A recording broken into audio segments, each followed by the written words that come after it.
Hello guys, আসসালামু আলাইকুম। আপনারা সবাই কেমন আছেন? আশা করি সবাই অনেক অনেক ভালো আছেন। আলহামদুলিল্লাহ, আমি অনেক ভালো আছি। চলে আসলাম নতুন আরেকটা ভিডিও নিয়ে।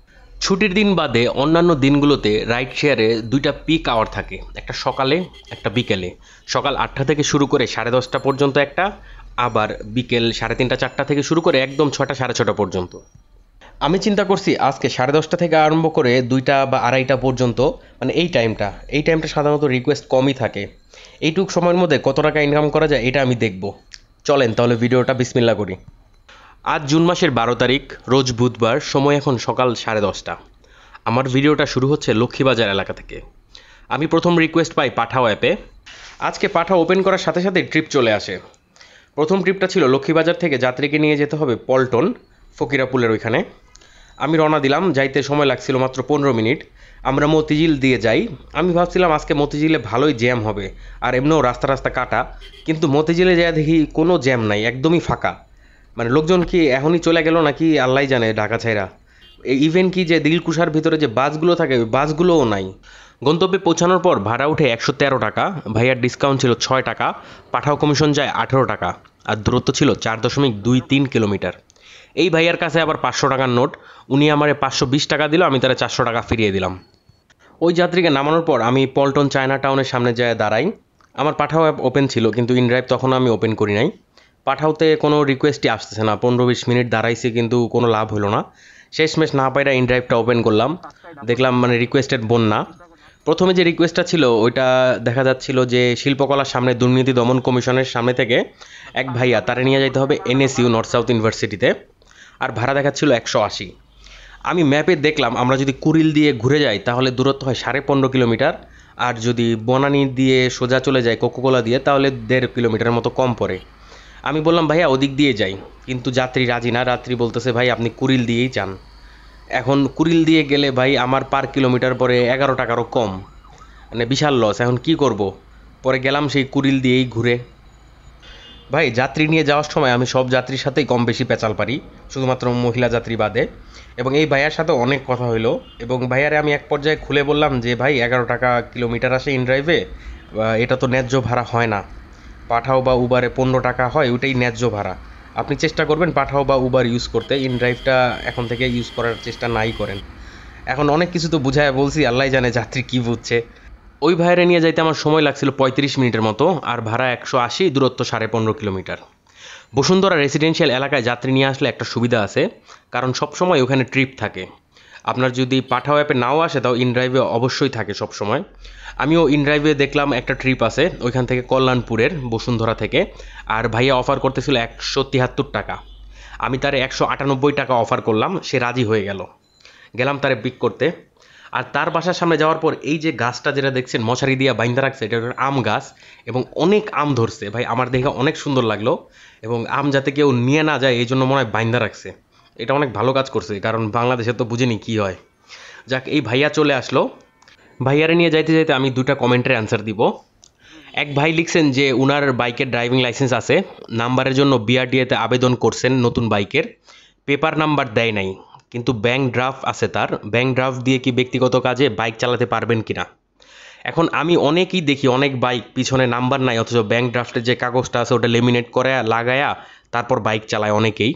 আমার মনে হয় কোনো সমস্যা হবে না। এখন আমি যে কমেন্টটা পড়বো এটা অনেক গুরুত্বপূর্ণ একটা প্রশ্ন, বলতে গেলে বার্নিং কোয়েশ্চেন। এক ভাইয়া লিখছেন যে ভাই প্রতি কিলোমিটার কত টাকা পাওয়া উচিত বা চাওয়া উচিত। ভাই এই কোয়েশ্চেনটা অ্যান্সার মানে খুবই কঠিন। নর্মালি সাধারণত পাঠাওতে 15, 18 বা 20 টাকা করে কিলোমিটার আসে, আর উবারেও মনে হয় একই। আর ইনড্রাইভে তো দেখলেনি ভাই 10 টাকাও আসে, 11, 12, 13 টাকার উপরে মনে হয় আসেই না।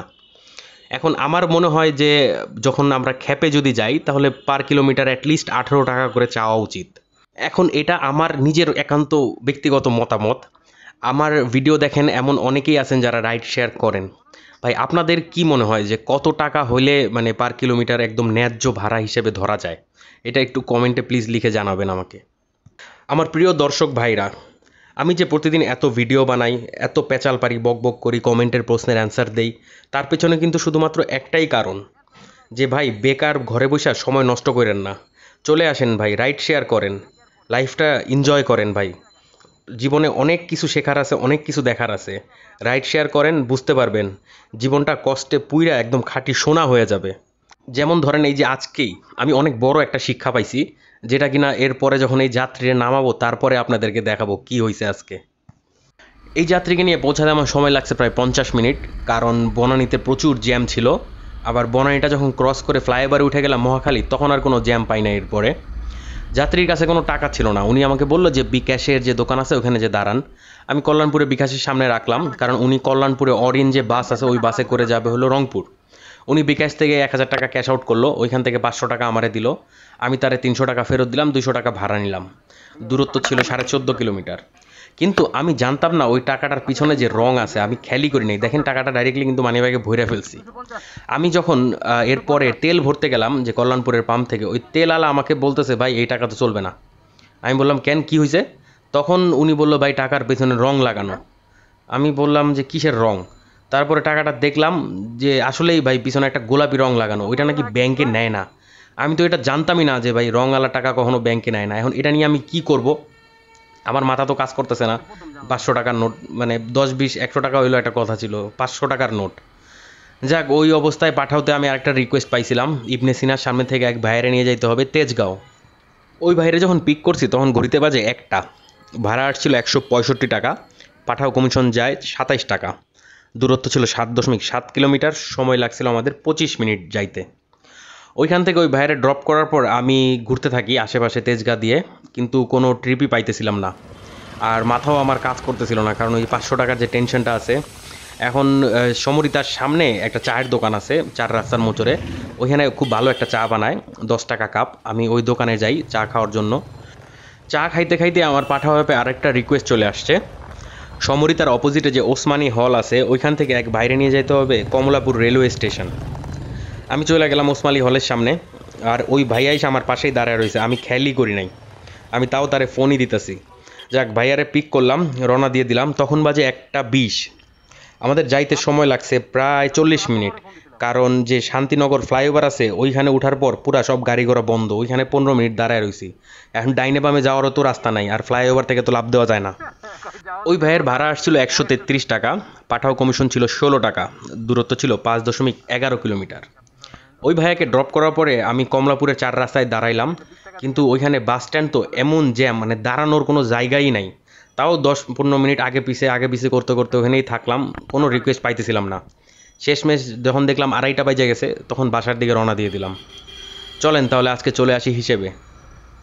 আজকে সকাল 10:30 থেকে 2:30 পর্যন্ত 4 ঘন্টায় পাঠাও এবং ইনড্রাইভের টোটাল 5 ট্রিপ মিলিয়ে আমার ইনকাম হলো 10 টাকা কম 740 টাকা। ওইখান থেকে ধরেন তেলের খরচা বাবদ 150 টাকা বাদ দিলে থাকে হলো 600 টাকা। খারাপ না, 4 ঘন্টায় 600 টাকা ভালোই। তাহলে আজকে এখানেই বিদায় নিচ্ছি। ইনশাআল্লাহ কালকে দেখা হবে নতুন আরেকটা ভিডিওতে। সেই পর্যন্ত সবাই ভালো থাকবেন, সুস্থ থাকবেন। আর ভিডিওটা যদি ভালো লাগে তাহলে লাইক করে দিবেন, আর সবাই প্লিজ একটা করে শেয়ার করবেনই। আর নতুনরা সাবস্ক্রাইব করতে ভুলবেন না। প্রশ্ন থাকলে কমেন্ট বক্সে করবেন, আমি অবশ্যই উত্তর দিব। সবাইকে অসংখ্য অসংখ্য ধন্যবাদ।